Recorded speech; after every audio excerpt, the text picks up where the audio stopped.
Assalamualaikum warahmatullahi wabarakatuh. Innal hamdalillah nahmaduhu wa nasta'inuhu wa nastaghfiruh wa na'udzu billahi min shururi anfusina wa min sayyiati a'malina. May yahdihillahu fala mudilla lahu wa may yudlil fala hadiya lahu. Asyhadu an la ilaha illallah la syarika lahu wa asyhadu anna Muhammadan abduhu wa rasuluhu. Ya ayyuhalladzina amanu taqullaha haqqa tuqatih wa la tamutunna illa wa antum muslimun. Ya ayyuhan nasu taqu rabbakum alladzi khalaqakum min nafsin wahidah wa khalaqa minha zawjaha wa batha minhuma rijalan katsiran wan nisaa wattaqullaha alladzi tasaaluna bihi wal arham innallaha kana 'alaykum raqiba.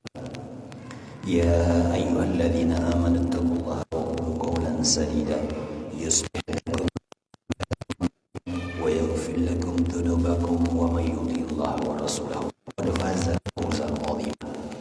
Amma ba'd, fa innaka asdaqal hadithi wa khairal hadi Muhammadin sallallahu alaihi wasallam wa dzarul umuri muhadatsatuha wa kullu muhadatsatin bid'ah wa kullu bid'atin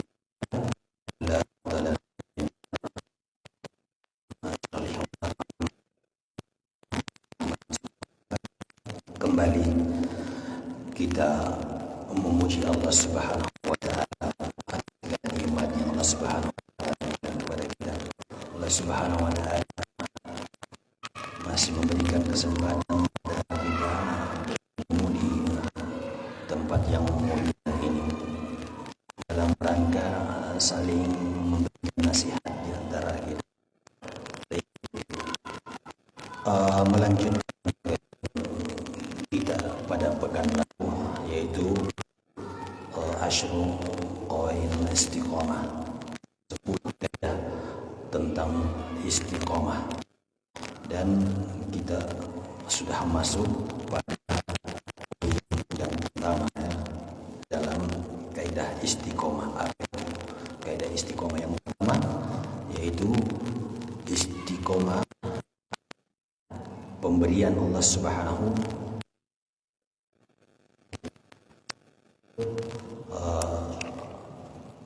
Profesor Dr. Abdul Razak bin Abdul Muhsin Al-Badar dia menukil beberapa surah yang telah kita bacakan pada pekan lalu. Ada 6 nukilan yang disebutkan di dalam surah di dalam Al-Quran. Kemudian kita lanjutkan. Syekh hafizahullah ta'ala, wa ayatu fi hadzal ma'na katsiratun, dan makna-makna yang surah yang semakna dengan ayat yang kita sebutkan pada pekan lalu itu sangat banyak. Fal hidayatu biyadillah azza wa jalla, karena hidayah itu berada di tangan Allah Subhanahu wa taala. Yamunnu biha, dan Allah Subhanahu wa taala akan memberikan anugerah istiqomah ala may yasha, bagi siapa yang dikehendakinya, min ibadihi, di antara hamba-hambanya. Walihada kana min awwali qawaidil istiqamah, oleh karena itu maka di antara awal kaidah istiqamah wa asas wa ususiha, dan landasan pokoknya, yaitu at-tawajjuhu as-sadiqu ila Allah azza wa jalla fi talabiha, yaitu menghadapkan wajah kita dengan jujur kepada Allah Subhanahu wa taala. Menghadapkan wajah kita dengan jujur kepada Allah Subhanahu wa taala di dalam mencari, meminta, memohon istiqomah kepada Allah Subhanahu wa taala. Karena ini salah satu faktor Allah Subhanahu wa taala memberikan hidayah kepada seorang hamba, Jadi seseorang jujur dan berusaha keras di dalam mencari kebenaran, Jadi ini adalah landasan pokok, jujur kepada Allah Subhanahu wa taala. Menjadi landasan pokok seseorang akan akan mendapatkan hidayah dan taufik dari Allah Subhanahu wa taala. Karena ada juga orang-orang yang tidak jujur kepada Allah Subhanahu wa taala. Bahkan mereka mengkhianati Allah Subhanahu wa taala. Allah Subhanahu wa taala berfirman, "Laqad khalaqnal insana fi ahsani taqwim." Dan sungguh kami telah menjadikan manusia itu dengan sebaik-baik bentuk. Di ayat lain disebutkan waja'ala lakumus sam'a wal absara wal af'idata la'allakum tashkurun. Dan kami memberikan pendengaran, penglihatan, hati, la'allakum tashkurun, agar mereka bersyukur, ya, agar hidupnya dijalankan sesuai dengan penciptaannya. Dulu diciptakan dalam bentuk punya mata tapi tidak bisa melihat, Allah berikan penglihatan. Diciptakan dalam bentuk punya pendengaran tapi tidak mampu mendengar, lalu Allah Subhanahu wa taala memberikan pendengaran.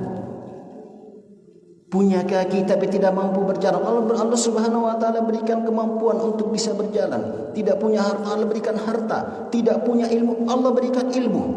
Lalu setelah semua itu kita dapatkan, lalu kita berkhianat kepada Allah Subhanahu wa taala. Kita tidak mentaati Allah Subhanahu wa taala. Berapa banyak orang yang tidak menjawab ketika panggilan azan dikumandangkan? Banyak dari kaum muslimin tidak menjawab panggilan azan ketika azan dikumandangkan. Maka bersyukurlah kita yang menjawab panggilan azan itu. Mudah-mudahan kita termasuk orang yang jujur mengharapkan wajah Allah Subhanahu wa taala di dalam mencari kebenaran dan mengharapkan hidayahnya. Taib. Qala Syekh Hafizahullah taala li'annaha biyadihi, karena sesungguhnya di tangan Allah Subhanahu wa taala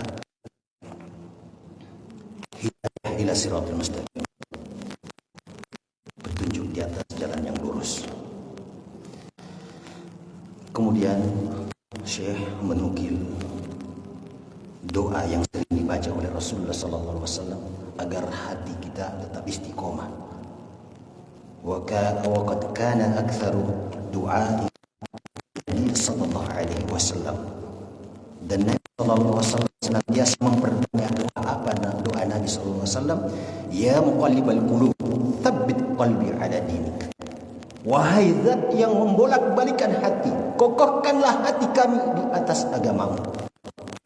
Itu doa Nabi. Wa hadza huwa syabu ala istiqamah, dan ini adalah doa agar hati kita kokoh di atas kebenaran.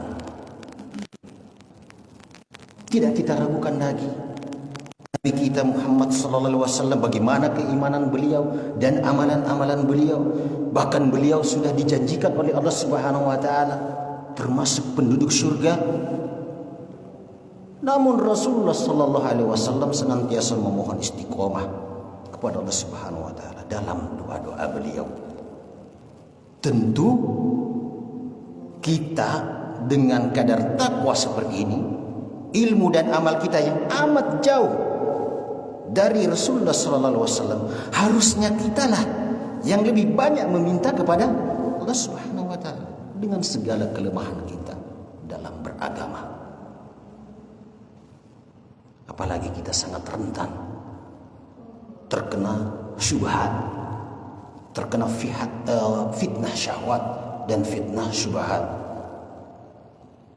Harusnya kitalah yang lebih besar lagi pengharapan kita kepada Allah Subhanahu wa taala, agar Allah Subhanahu wa taala jaga hati kita dari penyimpangan-penyimpangan di dalam agama dan selalu istiqomah di atas ajaran Islam yang sesuai Al-Quran dan Sunnah Rasulullah sallallahu alaihi wasallam.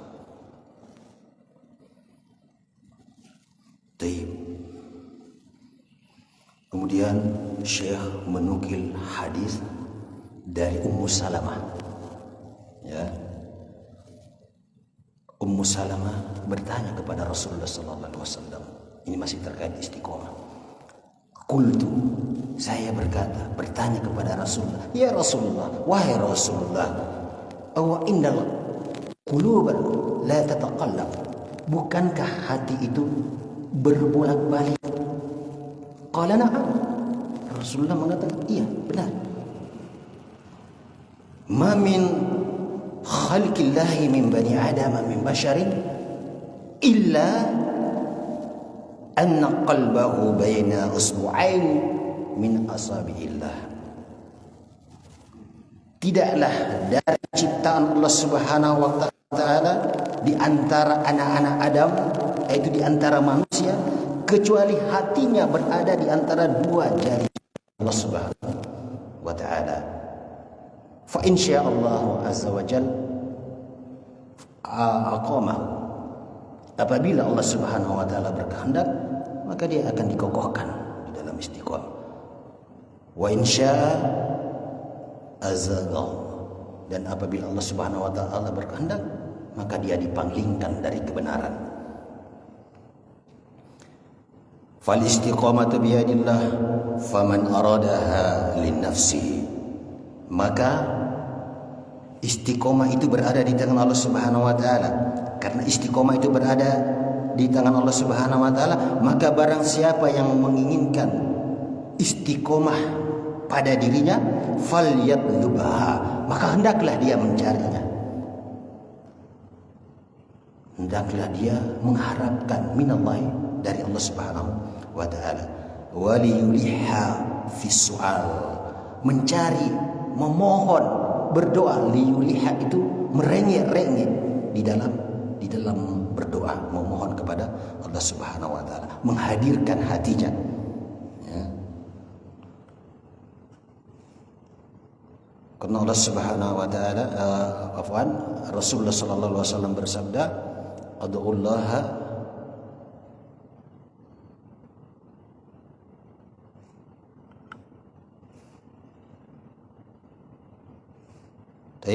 Rasulullah sallallahu alaihi wasallam bersabda, "Ad'ullaha wa an'am mauquna bil ijabah."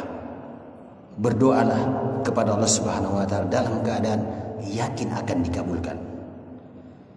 Wa'lamu annallaha la yastajibu du'a min qalbi ghafilin. Dan ketahuilah bahwa Allah Subhanahu wa taala tidak akan mengabulkan doa dari hati yang lalai. Tayyib. Kemudian disebutkan juga di dalam Sahih Muslim hadis dari Aisyah radhiyallahu anha. Min hadis Aisyah radhiyallahu anha annaha su'ilat, ketika beliau ditanya, Aisyah ditanya oleh para sahabat, bi ayyi syai'in kana Nabi sallallahu alaihi wasallam yaftatihu salatahu min al-laili. Dengan apa Nabi sallallahu alaihi wasallam membuka salat malamnya? Maksudnya dengan doa apa Nabi? Doa apa Nabi membuka salat malamnya? Qalat, maka beliau berkata, Aisyah berkata, "Idza qama minal laili iftaha salatahu." Apabila Nabi sallallahu alaihi wasallam ketika memulai salat malamnya, maka beliau membaca doa istiftah. Apa doa istiftah beliau? Allahumma rabba Jibril wa Mikail wa Israfil, fatiris samawati wal ard, alimil ghaibi wasyahada, anta tahkumu fima kanu fihi yakhtalifun bima ikhtalaftu fihi min al-haqq bi'ilmik innaka tahdi man tasha ila siratal mustaqim. Ya, jadi ini doa istiftah beliau di dalam salat malam. Jadi banyak ya doa istiftah selain dari yang biasa kita baca. Wajhatu wajhiya lillati fataras samawati. Dan ini juga adalah doa iftitah yang sering dibaca beliau. Allahumma rabba Jibril wa Mikail wa Israfil.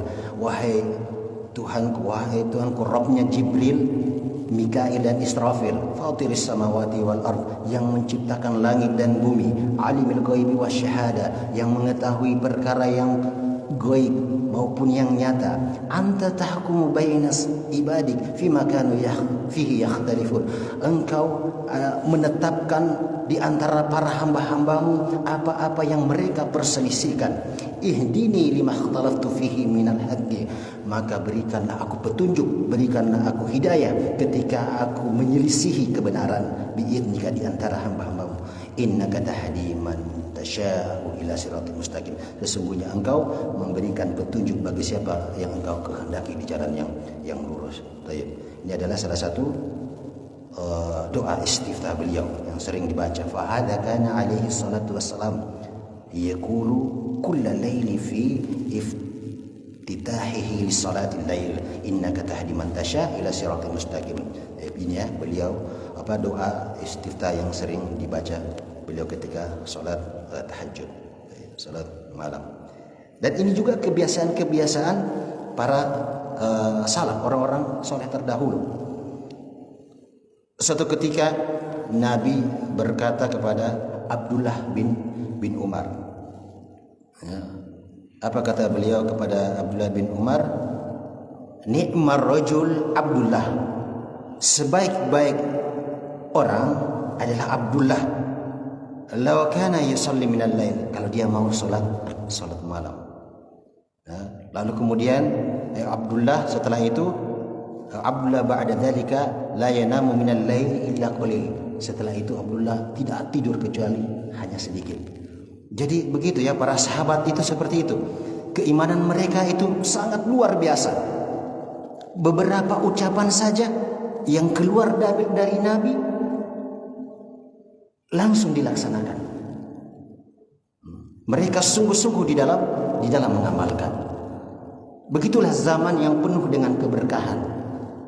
Sedikit nasihat langsung dipatuhi, langsung tertancap di dalam hati. Berbeda ya di zaman kita sekarang ini, yang mungkin saking banyaknya fitnah, atau mungkin hati kita yang terlalu kotor, penuh karat. Nah, ini kembali lagi kepada kejernihan hati kita masing-masing. Semakin orang hatinya itu bersih, maka dia akan semakin tersucikan dari kotoran-kotoran dosa, dan tentunya akan semakin mudah untuk menerima kebenaran, menerima nasihat-nasihat. Beda dengan orang yang hatinya kotor, keruh. Maka orang yang seperti ini tentu akan sulit menerima kebenaran. Walaupun dia sering mendengar ayat-ayat, sering mendengar hadis-hadis Nabi, tapi kadang-kadang tidak mempan. Masuk telinga kanan, keluar lagi telinga kanan. Kalau masuk telinga kanan, keluar lewat telinga kiri, ya masih mending, masih ada yang tersimpan. Kadang masuk telinga kanan, keluar lagi ke telinga kanan. Kenapa? Itu karena saking kotornya hati kita. Ya. Terkadang jika seseorang dinasihati, apa dia bilang? Urus saja urusanmu sendiri, sok suci. Nah begitulah, karena saking kotornya hati. Dan dia dan orang ini belum dibukakan hatinya oleh Allah Subhanahu wa taala. Nah, ini yang harus kita waspadai. Jangan sampai kita menjadi seperti orang tersebut.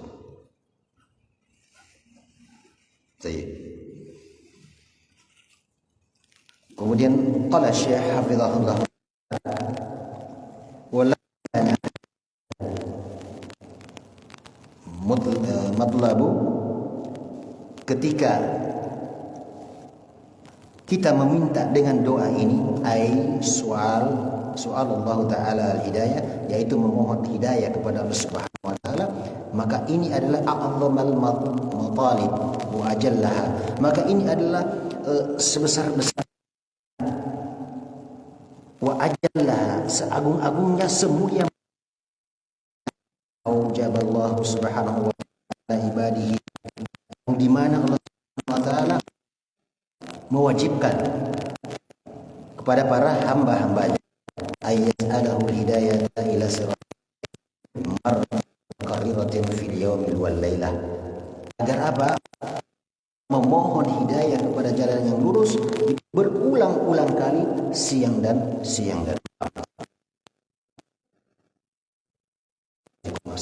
malam. Di surat Al-Fatihah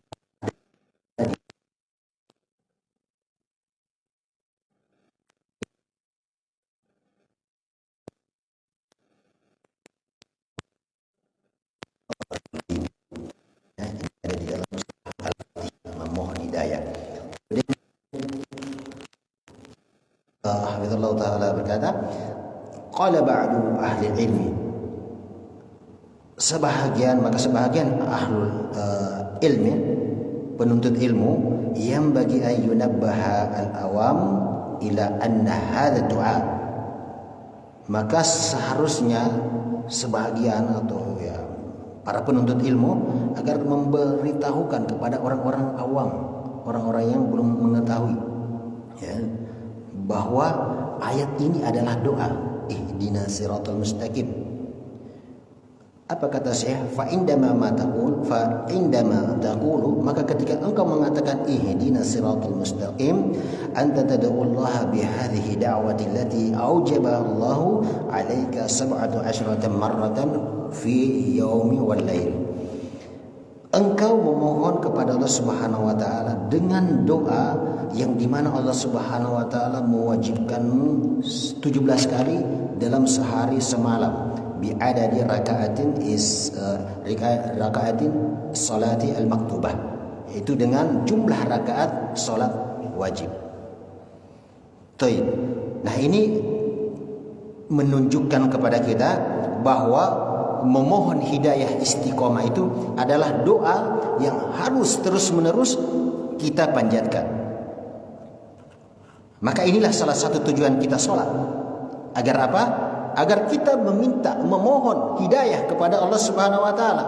Hidayah serta istiqomah itu minta kepada Allah di dalam sholat kita.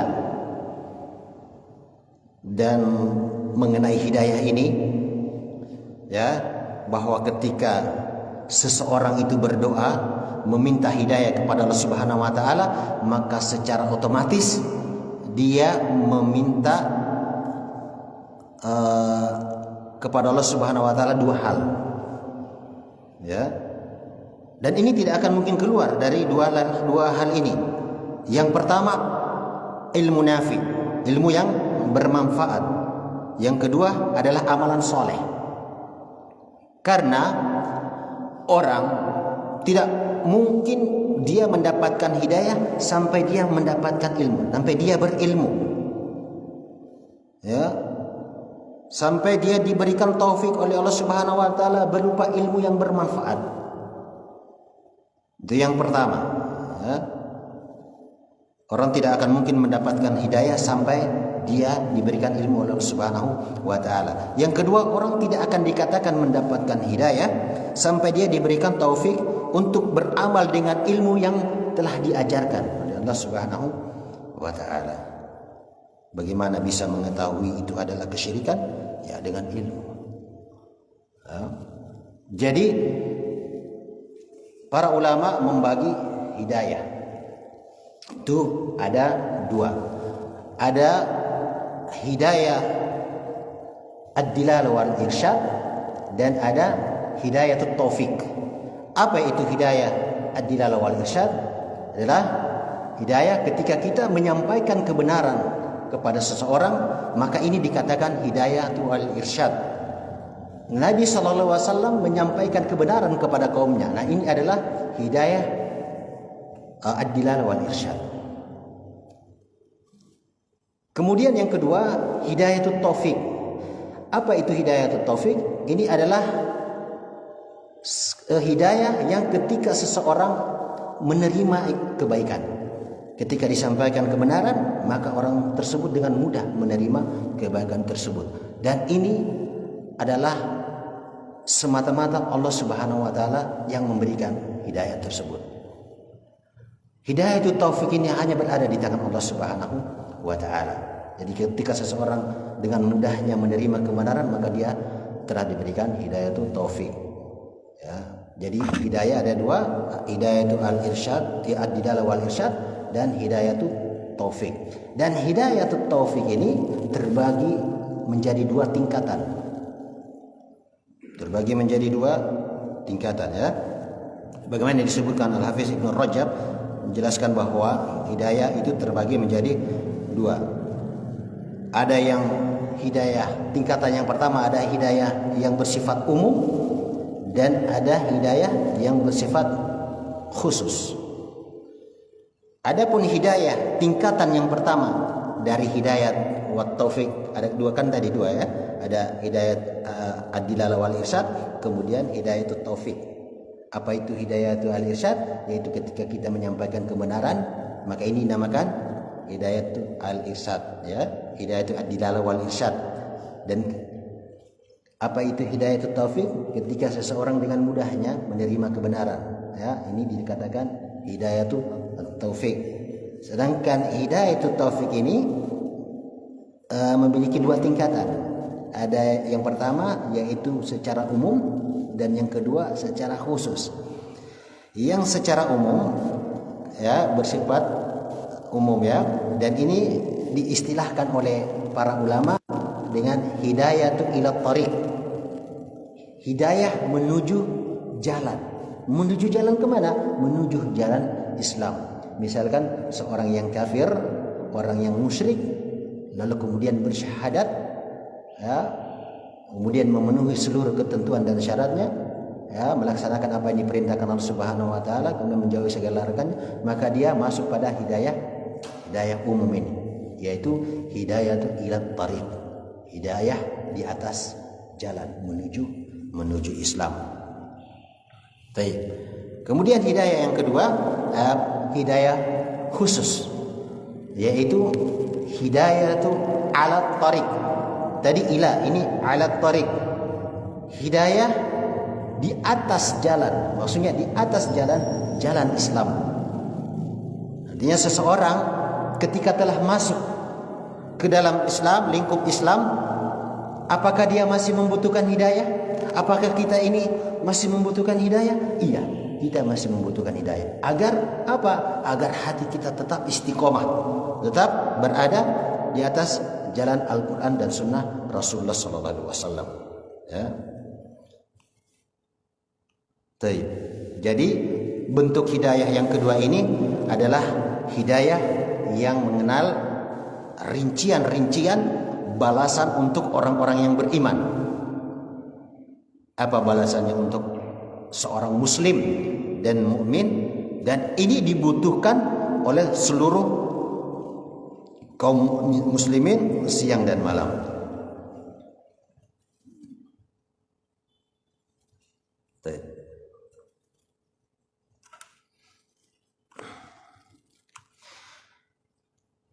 Qala Syekh hafizahullah taala, kemudian Syekh melanjutkan, wa li hadza yanbaghi 'ala al-muslimin an yastash'ira anna hadha ad-du'a. Oleh karena itu seorang muslim hendaknya menyadari, merasakan bahwa kalimat ini, yaitu ihdinas siratal mustaqim, itu adalah doa. Wa qad qala Syekhul Islam Ibnu Taimiyah rahimahullahu taala, dan Syekhul Islam Ibnu Taimiyah rahimahullahu taala mengatakan, ta'ammaltu anfa'a du'a fa idza huwa su'alu al-auni ala mardatihi. Saya memperhatikan doa yang bermanfaat ketika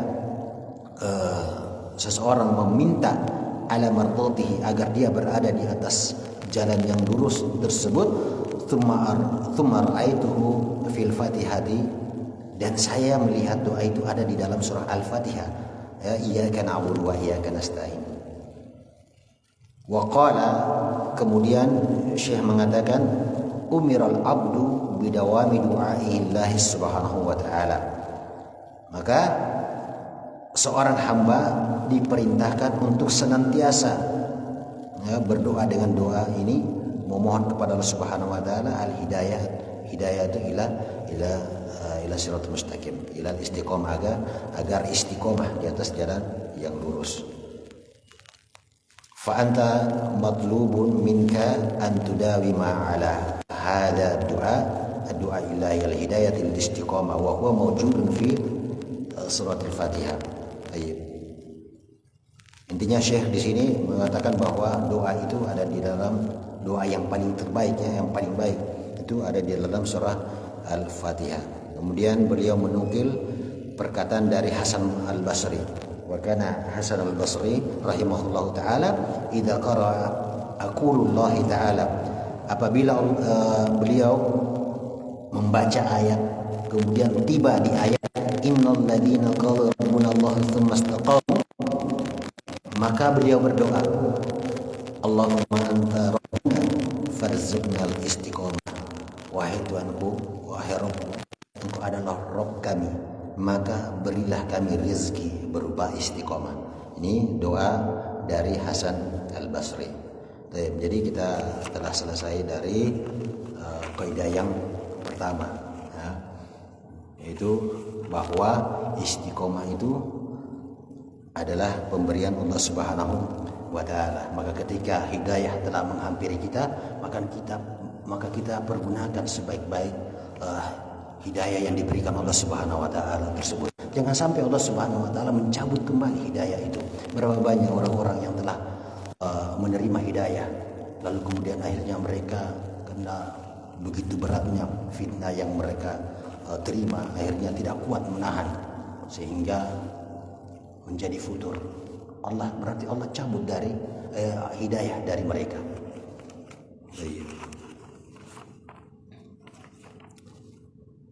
Mudah-mudahan Allah Subhanahu wa taala menjaga kita, mengokohkan hati kita di atas jalannya yang lurus. Perbanyaklah doa yang sebagaimana telah disebutkan oleh Syekh Allah taala, yaitu ya muqallibal qulub tsabbit qalbi ala dinik. Dan kita masuk pada kaidah yang kedua. Masuk pada kaidah yang kedua. Apa itu kaidah yang kedua? Yaitu haqiqatul istiqamah luzumul manhajil qawimi wasiratul mustaqim. Yang kedua adalah hakikat istiqamah, yaitu berkomitmen menetapi di atas jalan kebenaran dan di atas jalan yang lurus. Komitmen untuk menetapi jalan kebenaran dan di atas jalan yang lurus. Qala Syekh hafizahullah taala wa nastarshidu fi ma'rifati haqiqatil istiqamati bil wuqufi ala nuquli mubarakatin 'an sahabati wat tabi'in lahum ihsan fi bayani ma'naha wa tawdihi wa haqiqatiha. Dan kami meminta bimbingan di dalam mengenal atau mengetahui hakikat istiqomah dengan berhenti pada nukilan-nukilan yang penuh berkah dari para sahabat. Jadi saya mencukupkan untuk mengenal hakikat istiqomah ini menukil dari beberapa ucapan-ucapan atau tafsiran-tafsiran para sahabat dan para tabi'in. Lahum bi ihsani fi bayan. Dan mereka adalah orang-orang yang terbaik di dalam menjelaskan maknanya dan menjelaskan hakikat istiqomah itu. Ya, jadi di kaidah yang kedua ini kita diajarkan tentang hakikat istiqomah. Karena seseorang yang tidak mengetahui hakikat sesuatu, maka bagaimana mungkin dia akan melaksanakan sesuatu tersebut? Ya. Misalkan seseorang yang ingin meninggalkan keburukan, lalu bagaimana dia bisa meninggalkan keburukan tersebut jika dia tidak mengetahui hakikatnya? Maka belajar kebaikan itu penting agar kita bisa mengamalkan kebaikan tersebut, dan mengetahui keburukan juga itu penting agar kita bisa terhindar dari keburukan tersebut. Ya, orang yang hanya mengetahui kebaikan tetapi tidak mengetahui keburukan dan kejelekan, itu akan dikhawatirkan akan terjerumus ke dalam kejelekan tersebut, disadari atau disadari atau tidak disadari. Apalagi kejelekan tersebut adalah suatu kekufuran, ya, yang mana barang siapa meninggal di atas kekufuran, maka tentu dia akan mendapatkan kesengsaraan selama-lamanya di akhir. Hudzaifah ibnu Yaman, seorang sahabat Nabi sallallahu alaihi wasallam, mengatakan, "Kana ashabu Nabi sallallahu alaihi wasallam yas'alunahu 'anil khair wa kuntu as'aluhu 'anil syarr wa khafatun ayyudrikani." Dahulu para sahabat Rasulullah sallallahu alaihi wasallam, mereka bertanya tentang kebaikan dan aku bertanya tentang kejelekan, dan aku khawatir akan menimpa diriku. Maka disinilah pentingnya ilmu, ya. Nah, berkaitan dengan hakikat istiqomah ini, kita akan mempelajari beberapa perkataan-perkataan dari para salaf, ya, yaitu para sahabat, ya, kemudian para tabi'in. Ya, bagaimana hakikat istiqomah ini, mengambil ilmu dari orang-orang yang terdahulu, orang-orang yang telah jauh meninggalkan kita, akan tetapi mereka adalah orang yang paling paham tentang hal ini, karena mereka adalah orang-orang yang paling dekat dengan sumbernya ilmu. Siapa sumbernya ilmu? Nabi sallallahu alaihi wasallam. Beliaulah yang menyampaikan pertama kali kepada mereka. Maka ketika seorang mengambil ilmu itu dari sumbernya, insya Allah maka dia akan mengambil satu perkara yang lebih jernih, ya, ilmu yang lebih jernih. Sebagaimana orang yang mengambil air dari sumbernya, dari sumber mata air, tentu dia akan mengambil air yang lebih jernih dibandingkan yang berada di jauh dari sumber mata air tersebut. Taib.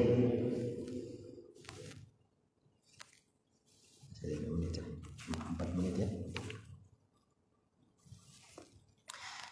Ya, dimulai dari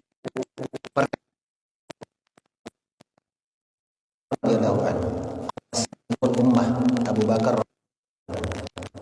Abu Bakar ini adalah orang jujur, orang terbaik para nabi, ya. Terbaik setelah para nabi. Bagaimana keilmuan, luasnya ilmu beliau bisa kita lihat ketika Rasulullah sallallahu alaihi wasallam wafat, ya. Ketika Nabi sallallahu alaihi wasallam wafat, banyak para sahabat itu tidak menerima kalau Nabi telah wafat. Karena ini adalah musibah terbesar di saat itu. Sampai-sampai ada para sahabat yang hampir pingsan. Bahkan Umar bin Khattab itu berkata, Rasulullah tidak meninggal. Dia hanya pergi menemui Robnya selama 40 hari, sebagaimana Musa pergi menemui Robnya. Lalu kemudian dia akan kembali lagi. Dia akan kembali. Dia hanya pergi sebentar. Dia akan kembali. Siapa yang mengatakan Muhammad telah mati, aku akan penggal lehernya. Aku akan potong tangan dan kakinya. Lalu kemudian setelah mendengar berita Rasulullah sallallahu alaihi wasallam wafat, lalu kemudian Abu Bakar datang, bergegas. Dia ketika masuk melewati pintu masjid, dia tidak menengok ke kanan ke kiri. Dia langsung menuju ke kamar Aisyah, di mana di situ telah terbujur jasad Rasulullah sallallahu alaihi wasallam. Lalu kemudian beliau kain yang menutupi jasad beliau, lalu mencium Rasulullah sallallahu alaihi wasallam. Setelah itu beliau pun keluar, lalu menemui orang-orang yang di mana di situ masih ada Umar, sambil mengocok. Umar masih berbicara terus. Lalu Abu Bakar mengatakan, tenanglah, diam wahai Umar. Tapi Umar tidak mau berhenti, tidak mau diam. Dia berbicara terus. Akhirnya Abu Bakar berdiri naik ke atas panggung, lalu mengatakan, wa man kana ya'budu Muhammadun fa innahu qad mata. Barang siapa yang menyembah Muhammad, Muhammad telah wafat. Wa man kana ya'budullaha, dan barang siapa yang menyembah Allah Subhanahu wa taala, fa innahu hayyun la yamut, maka dia tetap hidup dan tidak akan mati. Taib. Kemudian akhirnya Abu Bakar radhiyallahu anhu membacakan firman Allah Subhanahu wa taala yang sebagaimana disebutkan di dalam surah Ali Imran, wa ma Muhammadun illa rasul qad khalat min qablihi ar-rasul. Muhammad itu tidak lain hanyalah seorang rasul, sungguh telah berlalu sebelumnya beberapa orang rasul, ya. Afa in mata aw qutila qabiltum aqabikum wa man yuqallibu ala aqibaihi falan yadurru syai'an. Apakah jika ia wafat atau engkau kembali akan berbalik murtad, maka barang siapa yang berbalik ke belakang, maka tidak ada yang dapat mendatangkan mudarat kepada Allah Subhanahu wa taala. Wa yajziyallahu, dan Allah Subhanahu wa taala akan berikan balasan kepada orang-orang yang bersyukur. Tapi kala itu kaum muslimin seakan-akan tidak tahu bahwa ayat ini pernah diturunkan, sampai Abu Bakar membaca pada hari itu.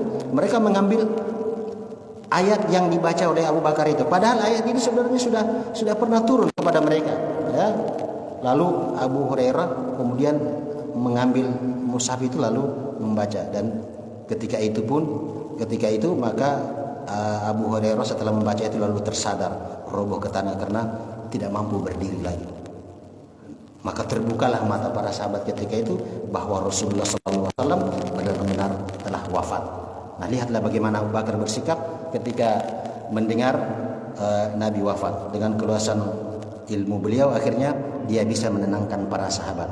Tapi insyaallah kita akan sebutkan apa tafsiran beliau tentang ayat innalladzina qalu rabbunallahu tsumma istaqamu. Nanti insyaallah kita akan sebutkan pada pekan depan. Tayyib. Kita akhiri. Subhanakallahumma wabihamdik asyhadu an la ilaha illa anta astaghfiruka wa atubu ilaik. Assalamualaikum warahmatullahi wabarakatuh.